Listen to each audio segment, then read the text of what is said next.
Cheeseheads. Get on your feet. It's Curd and Long. Hosted by Sparky, Fifer, and Ryan Horvat.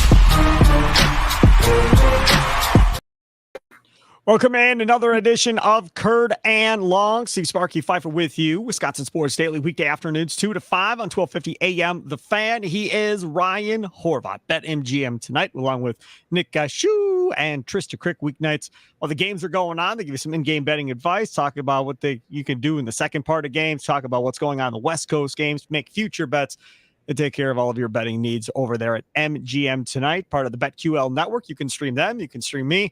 Right there on your Odyssey app. It's free, AUDACY. And of course, this Curd and Long podcast you can download wherever you download your favorite podcast at. And you can also, of course, do it on your Odyssey app. Subscribe, follow, like, ring the bell, all that fun stuff there on the Odyssey Sports YouTube page as well for Curd and Long. We're going to talk about Jordan Love to start things off and an ESPN top 10 list that was made. And they've been doing this for every position. And I'll be honest, I was taken aback and relatively surprised by what I saw on this list, because I have been of the belief, and I will continue to be of the belief, that anywhere CJ Stroud is listed, whether it is betting lines for an MVP, whether it is what they think career numbers may look like, whether it be how well they think his team will do or whatever, I think Jordan Love, CJ Stroud, should be handcuffed wherever there's conversation about one, conversation about the other should be just as equal and as expected to do. So if you think Stroud's going to throw for so many yards, I think it's only fair that you think the exact same thing of Jordan Love. Now, this list that was put together, there's scouts involved and whatever else. Patrick Mahomes is one. Okay, fine. Number 2 on this list is Joe Burrow. Okay, fine. Yep. Number 3 on this list is Josh Allen. Now we can start having a conversation about, where Josh Allen fits, because there is big diversity of opinions on Josh Allen. Some people think he's a joke. Some people think he can't get over it. I saw one person on Twitter today compared him to Dan Marino. I think that's a horrible comparison. If I was going to compare him, Ryan Horvat, that being Josh Allen, I would compare him to John Elway, because John Elway for a long time always made boneheaded throws in big situations and cost his teams. And then eventually at the end of his career was able to, go win a couple of Super Bowls. But in the beginning of his career, consistently made bad throws, interceptions that would cost his team down stretches of game, but also was known to be that guy that let his team down in big moments to win games as well. How would you use that Josh Allen comparison? Yeah, he kind of reminds me, that's fine with me. He kind of reminds me more of like a more athletic version of Brett Favre. He's like a mix of he's like trying to think, like a bigger, I don't know, man, because we've never really seen a guy like Josh Allen. I mean, he's a linebacker, right? But he could also like leap over defenders. I think he's properly rated. I might even have him over Joe Burrow. I know his interceptions, his turnovers since 2020 are the most in the league. That's why I'd go Favre. But I mean, also, like, I think this is a big year. I would rather do like the Josh Allen conversation after this year, because this year Diggs is gone. There's been something weird going on in that locker room where him and Diggs have not got along in a while. Gabe Davis never really became that guy that we thought he was going to become 2 years ago when he had 4 touchdowns in that playoff game. I think like this is like finally Josh Allen's team. So I want to see how he plays this year without a true number 1 wide receiver. Like right now, Keon Coleman might be their number 1 wide receiver as a rookie. But I do think it's fair. I mean, total touchdowns, the throws, the plays that he does make. And he's went, like he could have easily won a Super Bowl or played in a Super Bowl. His problem is he's ran into Mahomes a bunch in the playoffs, and he just can't beat Mahomes, who again is the number 1 quarterback in the league. And, So here's one NFL executive, Ryan. Tell me if you agree with this. Quote, one of the most overrated players in the NFL. Immense talent, but he makes a lot of mistakes. He's underdeveloped at winning at the line of scrimmage, tends to lock on targets, more of a thrower than a precision passer, forces throws into traffic. Agree or disagree? I mean, like I agree with some of that, but I disagree that he's one of the more overrated players. I mean, I'm definitely the only 2 quarterbacks I would take over Josh Allen would be Joe Burrow and Pat Mahomes. I mean, you want him to limit those turnovers. Again, though, like I haven't Also, they've had how many different offensive coordinators? I mean, he was great with Brian Daboll there, and then Daboll left, and I just wasn't a big Ken Dorsey fan, and then he got fired last year. I don't know what kind of offense they're going to run this year because they were running like a bunch of heavy stuff, more 2 tight end sets. No, I think like the people that rip Josh Allen don't know ball. I think he's awesome. Like if you have an issue with the turnovers, I understand, but like, we had issues with Favre turning the ball over a bunch, but you didn't have issues when he was throwing for 350 to 400 yards and winning ball games. And the Bills are always in the playoffs. Josh Allen's always got him in the dance. So if he's healthy, yeah, man, I think he's top 3. I really do. I get why, people want to see more. Some people think he's overrated, but I don't. I think he's really that good. I wouldn't take him over Mahomes, but I think he's up there for sure. I remember doing sports talk radio on WISN in Milwaukee back when Favre was playing and I was producing for Steve the Homer True. I'm telling you what, man, people wanted Favre benched for as long as I can remember. They wanted Brunell. They definitely wanted Hasselbeck. Like there was lots and lots of people that wanted him benched for Matt Hasselbeck and to let Matt Hasselbeck start. And especially once you got past those 2 Super Bowls, that's when it got louder and louder for Hasselbeck to be in there and be starting. Then Hasselbeck goes to Seattle and leads the Seahawks to a Super Bowl. Oh, yeah, Packer fans were none too happy with Brett. You never went through that with Aaron. Nobody was ever calling for Aaron to be benched. Nobody was ever calling for Aaron to be traded or anything else because necessarily of performance. Even his down years were still better than, say Brett's down years of throwing 1 million interceptions in a season or turning over the ball in the playoffs. I think when you're at the level of Josh Allen, similar to Brett, you're judged on playoff success. You're no longer judged on regular season success.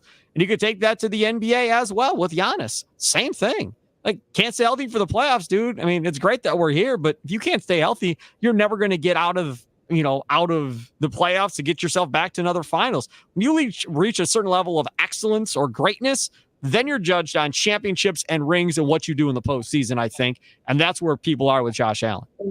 See, that's what I hate, though. Like, in my opinion, Rodgers is one of the greatest quarterbacks of all time, even if he never wins another ring and he finishes with 1. Favre's one of the greatest, in my opinion. I mean, he went to back-to-back Super Bowls. And also, like football, we do this all the time. It's the ultimate team sport. If you don't have a top 10 defense, like, yeah, Mahomes has the rings. He also has Steve Spagnuolo as his defensive coordinator. And every year, I mean, I don't care what the numbers say, every year down the stretch, the Chiefs have a really good pass rush, a really good secondary, and that's why they're winning Super Bowls right now. You know what I mean? Like, Josh Allen, again, could easily have a Super Bowl ring. He could have won that playoff game. He played good enough to win that playoff game, that epic playoff game. Problem was they left way too much time on the clock for Mahomes. If Josh Allen gets the ball back, they go right down the field like they did all game long, and they score, and they beat the Chiefs. He didn't, like, if that wasn't like a one-on-one game, him versus Mahomes, and if it was, he played good enough to beat Mahomes. You know what I'm saying? So that's the thing with Josh Allen. Like, the playoff loss to the Bengals, it's not Josh Allen's fault that Joe Burrow sat in that pocket and picked them apart. It's not Josh Allen's fault that Von Miller had as many sacks last year as you and I. It's not Josh Allen's fault that Trey White got hurt again, that Micah Hyde, got hurt again, that Jordan Poyer was so hurt that he was like driving himself to games and now he's gone. You know what I mean? Like, it's the ultimate. You need every to be good. You need special teams. Rodgers could have 3 Super Bowl rings, man. If Brandon Bostic doesn't jump in front of Jordy Nelson, right? Like, if a kick and a punt don't get blocked, if David Bakhtiari doesn't get hurt and he has a clean pocket against Tampa Bay and he doesn't get sacked in that game 6 times, throws for 350 yards, but gets, like, that's what I'm saying. So it's hard to be like, oh, Josh Allen needs to win in the playoffs for me to label him as a winner. Like, him getting to the playoffs, that's the thing. Like what Rodgers and Favre did was pretty remarkable, winning the division every single year. Peyton Manning, I know that you could consider him a choke artist, but again, like, Brady always had the better teams, the better coach, and the better defenses. That's why I have a hard time with the ring talk. NBA is different, right? Like, if LeBron's the GOAT, take the ball over in the fourth quarter. Because I saw MJ do it with Bill Wennington and Steve Kerr on the court. Pippen was so hurt that last year. I don't care. Rodman barely showed up to games. That last championship was Jordan and Kukoc down the stretch, man. But that's what I'm saying. Basketball's different. Baseball, I hate when people are like, oh, Mike Trout's so good, why is he never in the postseason? Because, dude, He goes up to bat 4 times a game. Like, what do you want him to do? He can't be like, yo, no, Rendon, beat it, geek. I'm taking your spot in the lineup here. Like, it's just not the way the sport goes. And I kind of see football's the same way. Like Brady was awesome, right? And he was the ultimate winner, but he was never more talented. Like Brady couldn't make the throws that Favre could make or that Rodgers could make. He didn't know how to win. And he was a real leader. Like that's where football is a little bit different, but I don't know, man. I can't fault Josh Allen for not having a ring yet because he played really good in those playoff losses. Some of them, I thought. Now, if he had Belichick and Brady to help him cheat, he might have a ring by now. Let's talk about number 4 on this list after Josh Allen is Lamar Jackson. I'm not sure there's much debate on Lamar Jackson being where he is, but that's another guy who in the postseason isn't the same player. Then Matthew Stafford is 5. Matthew Stafford, in my opinion, is never 5 if he doesn't have a ring to begin with. Now, you're giving me that face like you got to be kidding me. Here's one quote a high-ranking official that NFL team said on ESPN. He elevates the play of those around him. Puka is a good player, but he's not the same guy without Stafford. He helps those guys reach their potential. Another executive, the arm strength hasn't left him. He can still make every throw to every part of the field. He attacks the intermediate windows on the middle of the field with accuracy. Cooper Kupp missed 5 games, and he kept them afloat. Say you, Ryan Horvat. I mean, there's going to be more guys on this list, and it's going to piss me off even more. But, like, this is so disrespectful to Aaron Rodgers. Did he die? Or did he just get hurt? No, he's coming. Who is taking Matthew Stafford over Aaron Rodgers? Hold on. I got a better one. Who's taking Lamar? Okay, are we talking like regular season or Madden? Give me Aaron Rodgers. I think he's going to stay healthy this year. I think this is absolute nonsense. I'm the biggest Stafford supporter and fan out there. He can make every throw, but come on, man. Yeah, like he's always hurt. He's always injured.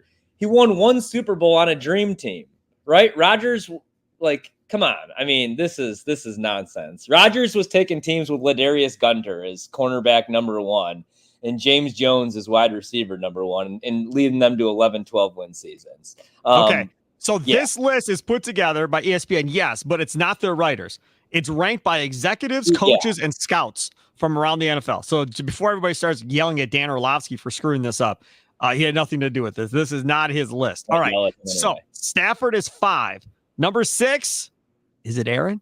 No, it's not Aaron. Justin Herbert, number 6 for the Chargers.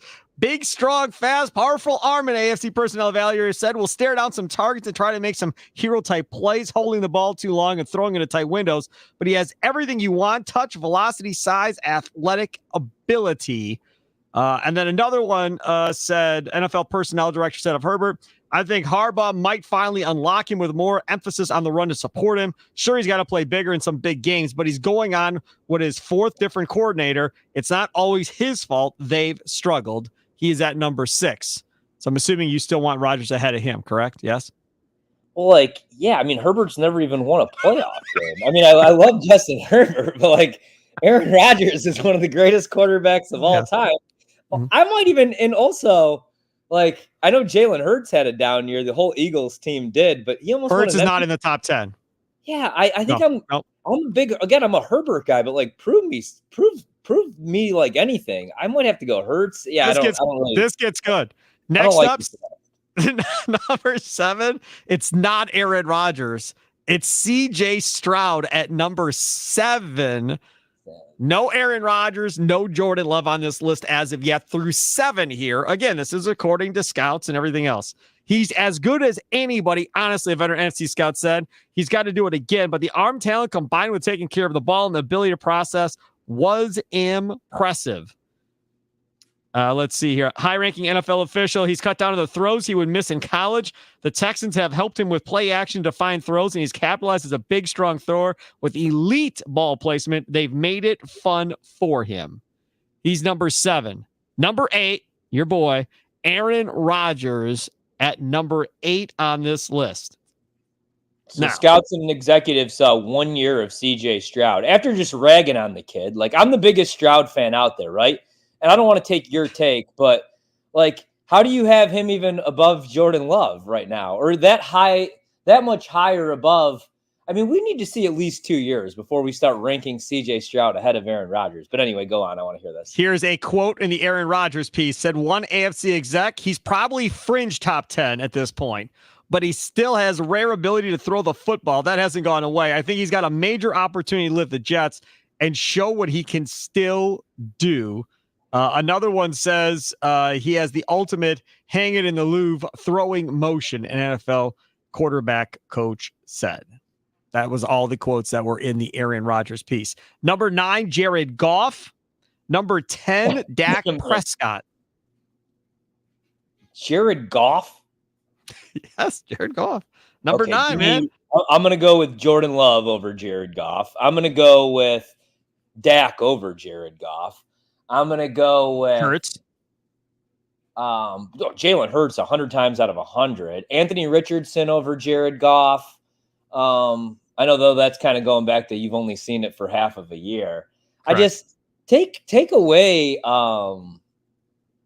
Ben Johnson and the best offensive line in the NFC and all those weapons. You know, like that's why I don't know, man.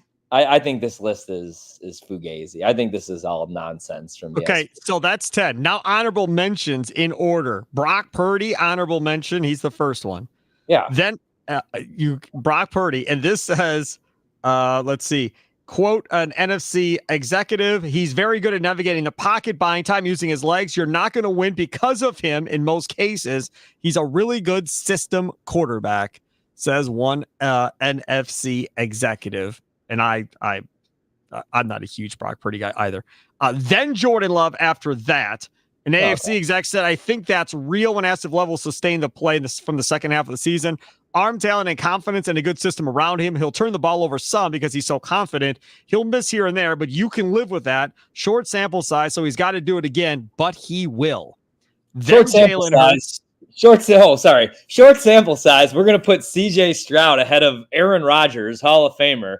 You know, but we saw it all, even though we all told you at Ohio State that he was going to suck because he scored poorly on a test. We won't tell you anything that's on the test. Nobody has any idea about anything that's on this test. Nobody's ever seen this test, but we need you to know it's super important.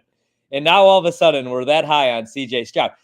He has the ceiling to be quarterback number 1 with all those weapons, just like Jordan Love does. But like, I feel like if I'm making a list, man, it's got to be like Mahomes or Rodgers, like the dudes that have been doing this, you know, every single year. Minus, like, even if they get hurt for a year, they don't die. You know, and even 2 years ago, Rodgers had a down year, but not the second half of the season, minus the Detroit game. He turned Christian Watson into a top 5 receiver. We haven't seen Christian Watson since. I digress. Sorry, go on.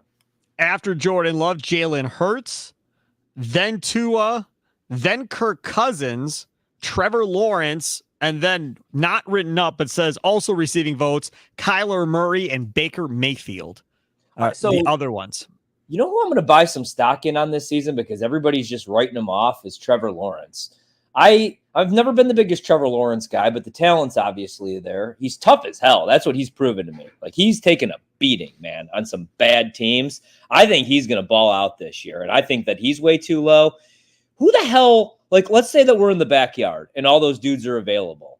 Who's like, okay, give me Brock Purdy and give me Matt Stafford's statue ass. And like who's going those guys over Jalen Hurts? Remember what Jalen Hurts did to us 2 years ago on Thursday night or Sunday football game?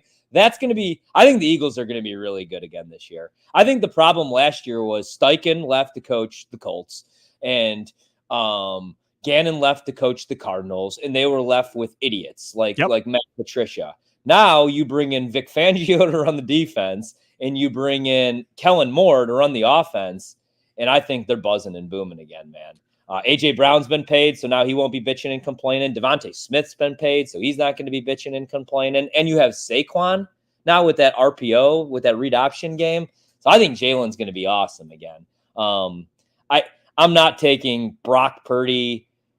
It's just – I don't know about that list, man. I think that list is kind of crazy. Those are the people getting paid around the NFL to do jobs that you and I don't have. Here's Ryan Horvat, Steve Sparky Fifer with you. It is the Kurt and Long podcast. Download it on your Odyssey app or if you download your favorite podcast. Also check us out on the Odyssey Sports YouTube page. We're live streaming there right now as we record this coming up at 12:30 in the afternoon on Monday. We'll come back. Got to talk about Davante Adams' comments in a podcast from late last week. Oh, buddy. I don't know, man. I don't know if it makes the Packers look very good. I'll tell you that much. We'll talk about that coming up next here. Curd and Long. Hey, it's Sparky Fifer, 1250 a.m. The Fan. Sparky Fifer with you, along with my guy Ryan Horvat from BetMGM tonight, part of the BetQL Radio Network. You can always stream him and Trista Crick and Nick Ashu weeknights right there on your Odyssey app. You can follow him on Twitter at Ryan Horvat. You can follow me at Sparky Radio, and I'm on Wisconsin Sports Daily weekday afternoons from 2 to 5 on 1250 a.m. The Fan in Milwaukee. You can stream my show as well on your Odyssey app. Let's talk a little bit about Davante Adams. He was out with Keyshawn Johnson, former longtime NFL wide receiver, Hall of Famer receiver. All Facts, No Breaks, the name of the podcast that Davante did with Keyshawn. And Davante, to say that he's a little salty, it might be an understatement. He has some stuff pent up in this deal with the Packers, and he kind of let everybody behind the curtain a little bit about what happened, which was he was trying to get a deal done. And they had the whole Aaron Rodgers thing going on. And that obviously affected him too, because he didn't know if Aaron was playing on a year-to-year basis. And I think he was getting frustrated as well. So he's like, hey, man, look, make me an offer. Let's get a deal done here. And then I don't care if Jordan Love's a quarterback or anybody else is the quarterback. I'm in. I'm a Packer. Let's go. They offered him $17 million a year. Now, to you and me, $17 million a year is a lot of damn money. A lot of money, $17 million a year. To an NFL wide receiver, it's an insult, is what it is. To a guy that believes at that point that he was the best wide receiver in football, and you offered him $17 million a year.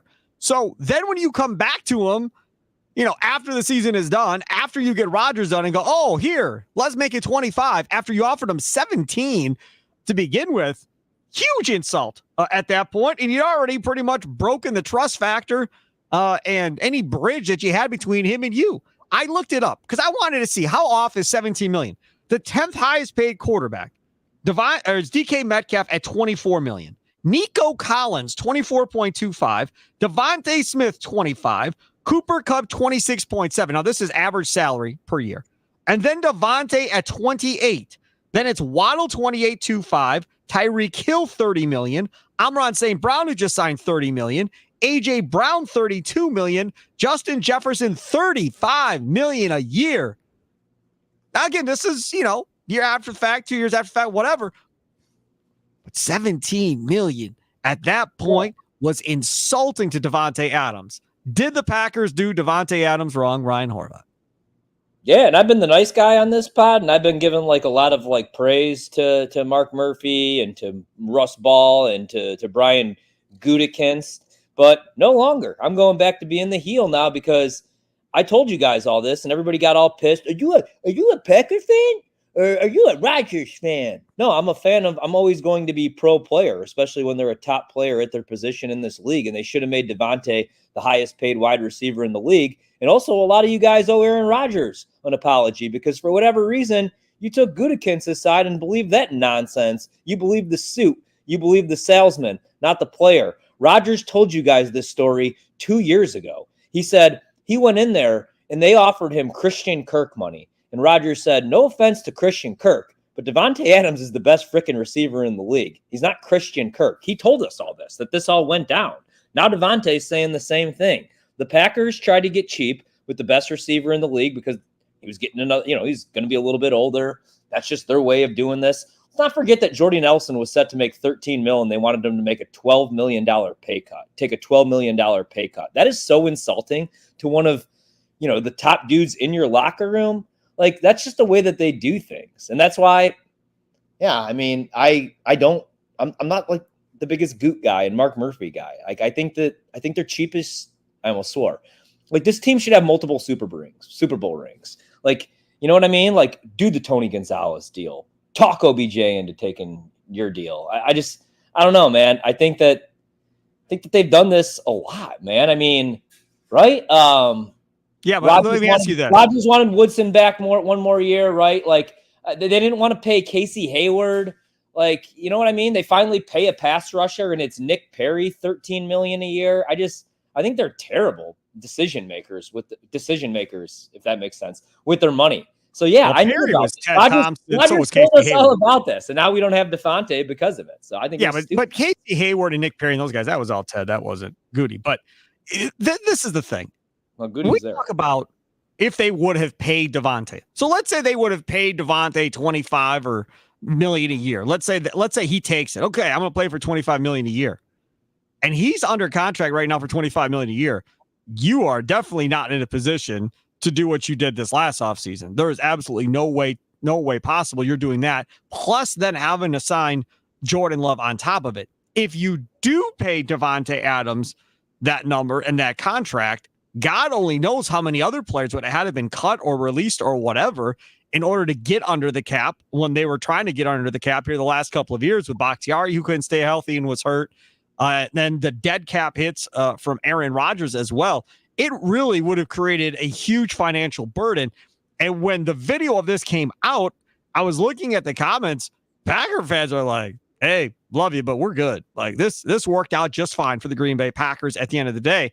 And the biggest conversation that I've been having, at least on Wisconsin Sports Daily or on the Curtin Long podcast, is do you really have to have that number one wide receiver to have a great offense? Matt Schneidman has a piece on The Athletic today talking about just how great this offense might end up being for the Green Bay Packers, and they don't have a true number one, Ryan, and they're not throwing a lot of money at any wide receiver in this core. Yeah, and I mean, like, we talked about it, and I said, like, yeah, I like that because everybody has to go out there and earn their reps, earn their targets. And I like the wide receiver room, but I would like the wide receiver room a lot better still with Davante Adams. I mean, Davante Adams, man, only had I think he caught 4 balls last year. No, so he was targeted 26 times on deep balls of 20 plus yards last year. He had no drops on 26 targets. Warren Sharp had this out there. He only caught 4 of those 26 passes because 60% of his targets were inaccurate. You know what Jordan Love does just as good as any quarterback in the league?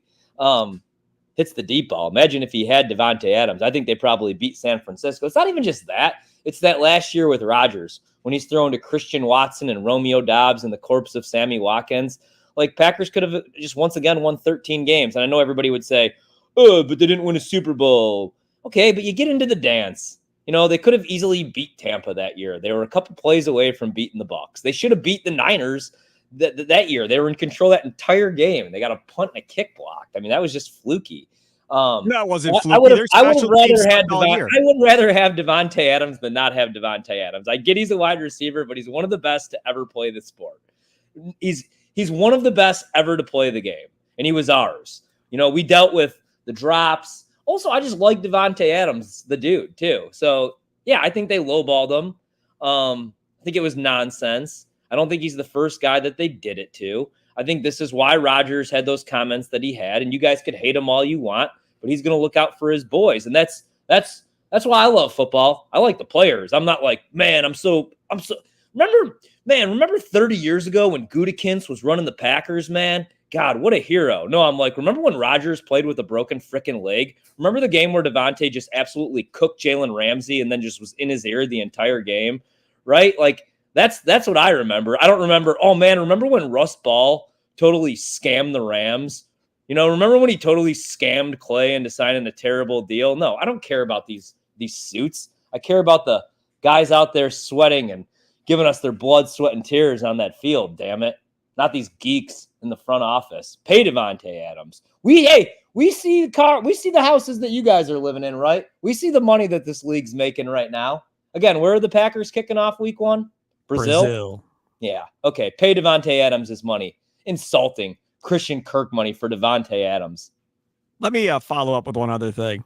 Yeah. I didn't have a little graphic made for YouTube, but I just came into my mind. Did you see the talk at Lake Tahoe in the celebrity golf tournament about Rodgers saying that, you know, he's looking forward to playing with Davante Adams again?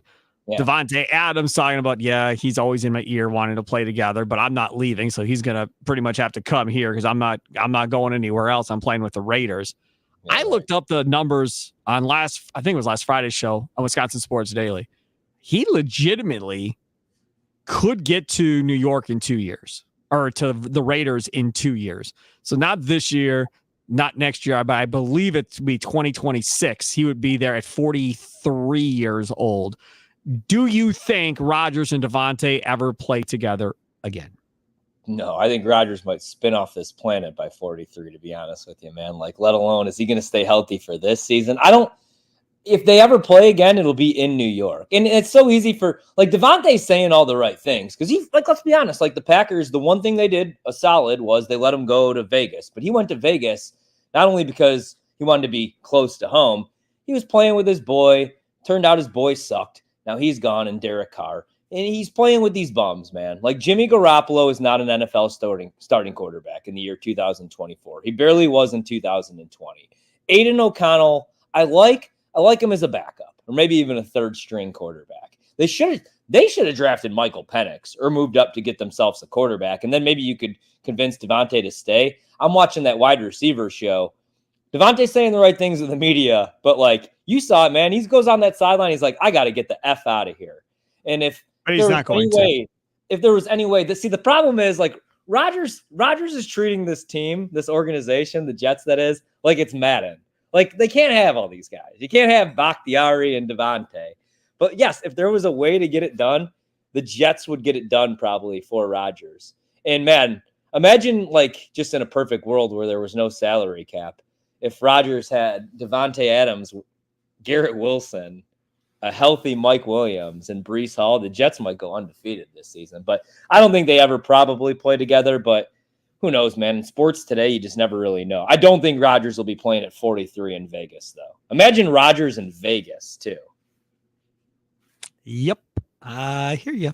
He is Ryan Horvat. We're not going to get to over and unders. We're out of time. We'll do that coming up on Wednesday's podcast. Follow Ryan on Twitter at Ryan Horvat. You can follow me at Sparky Radio. Curd and Long Podcast downloaded wherever you download your favorite podcasts, including that Odyssey app where you can stream his show, BetMGM Tonight weeknights, or my show weekday afternoons from 2 to 5 on 1250 AM The Fan in Milwaukee. Download the Odyssey app right now, AUDACY. You also can check out the video portion of this podcast over there at the Odyssey Sports YouTube page. Enjoy the rest of your day. Have a good one. Toodle.